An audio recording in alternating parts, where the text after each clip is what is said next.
Hey guys, welcome back. I got some questions from some of you, and I just want to make sure that we cover those. We're in the kind of final throes of what our assignment one looks like here. So it's Wednesday night around 8:30.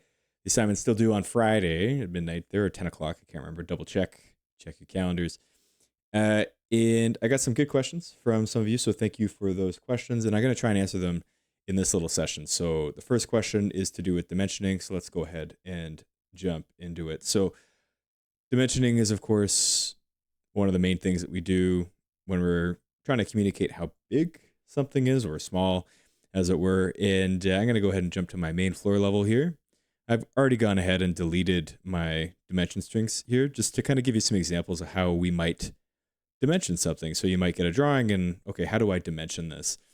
The fastest way, and the way that I typically do it in real life, is to type DI. So DI, just two letters on your keyboard, and that'll jump you into the dimension tool. So that is one way to get in there. The second way is that we jump over here to the Annotate tab, and you'll see Aligned in here. Aligned is the one I would recommend we're going to use for most of our dimensions. You might have a project where you've got something that's round, or you need to do an arc length, but I would argue for most of us, Aligned is going to be the one we'll probably use the most when we're using Revit. The last way to get to the dimension tool is way up here in the quick access toolbar. You can see it also says in brackets DI.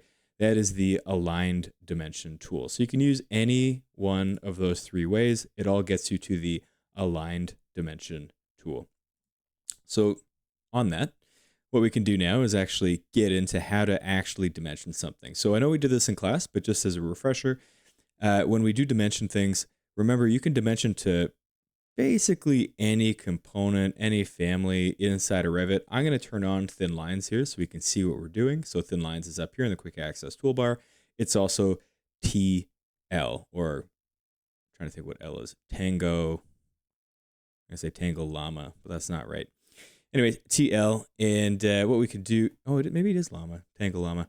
And what we can do now is as we hover over the wall, we can see there's a couple different places that we might want to dimension from. Now for us, in the reference document, we're dimensioning from the outside face of the wall all the way to the other outside face of the wall. And then the second dimension string, we're actually going to dimension the windows and the kind of components inside the windows, as well as our walls. So let's go ahead and we can do this first. So if I just hover, I haven't clicked anything yet, just hovering over the wall, I do want to make sure that I don't select this wall. I want to select this wall down here. So the difference is that this is going to try and measure in the horizontal direction, and we're really trying to measure, well, you'll see what I mean. So I want to grab this wall. So I'm actually going to click once, and come all the way over to this outside wall. And you see if I hover here, it's actually giving me the whole thing. That's good. So I want here, click twice.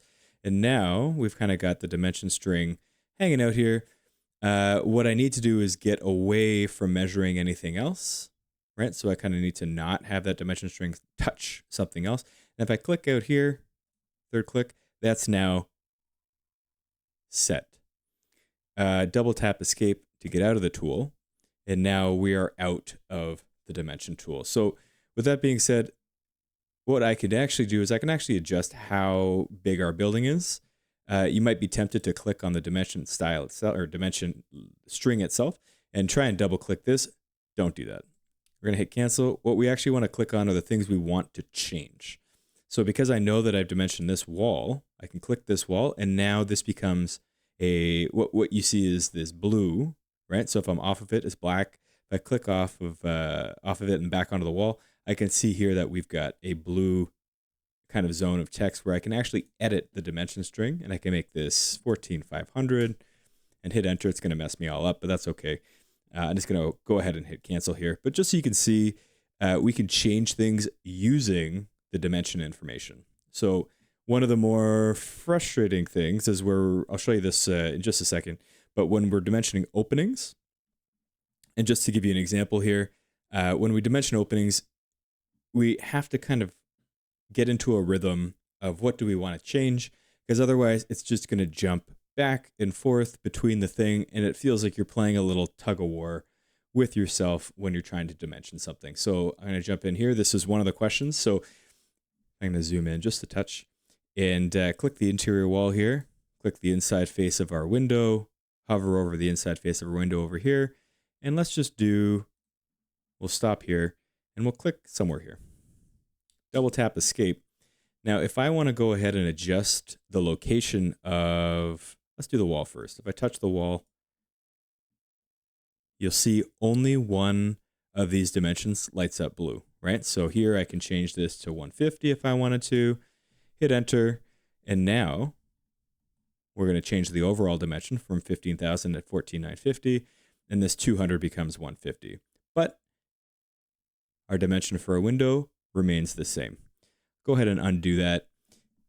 If I click the window, we'll see that all three dimensions have now turned to this blue text, right? 3090, 910, 2090. The only one that I want to change in this instance, I might change this to 150. That's going to move my window. And if I change this to 3190, it's going to move it. Oh, I must have gone the wrong way. 3090, I guess. Whoops. 3090. Make that 200.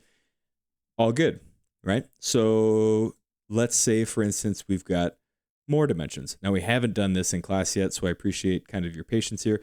You might be tempted to do more dimensions. So what if I just start over here and I can start dimensioning from this line, do my window, and, line it up nice and tight. Well, these are, in fact, now not quite connected. So I would argue, don't do that. I'm going to delete this. What we can actually do is click on the dimension string that we made originally and come up over here to modify the Modify tab, and it's going to say Modify Dimensions, Edit Witness Lines. So this can be really helpful. Edit Witness Lines, click that, and now we can see we have a continuation of that dimension string. So if I jump down here, I can now continue to dimension the rest of the parts that I need to for the assignment, but also for future projects here. So I can keep dimensioning here and just clicking away. And remember, we're going to click off of anything and just make sure that we've got, we're not selecting anything when we do that final dimension string. So real quick here, if I click on the dimension string, I can pull these off using these little blue handles here, just make it a little cleaner so I can read the drawing a little bit better. But here's where it gets a little complicated. So if I want to adjust where this window is, I might be tempted to make this, let's say 200. And then maybe you're thinking, oh, okay, I can also adjust this wall, right? I could see this 3290 to this wall, and I want to adjust this 3290 to, let's make it 3390. Well, it didn't move the wall, it moves the window, right? So it's once you get into the habit of doing it this way, you guys will all think this is the greatest way to dimension things. But if I want to move this wall, I have to click on the object itself. If I click on the wall, you can now see the dimension of the wall itself won't change, this 124. That's set by the family. But over here, if I want to change 300, it's going to move that wall. Conversely, over here, if I change this over here, 3190, it's going to pull that wall back. That's really the kind of long and short of it when we're doing dimensions. Whatever you click on, that's the thing that we're trying to change. If I understood the question, this is really what we're after here.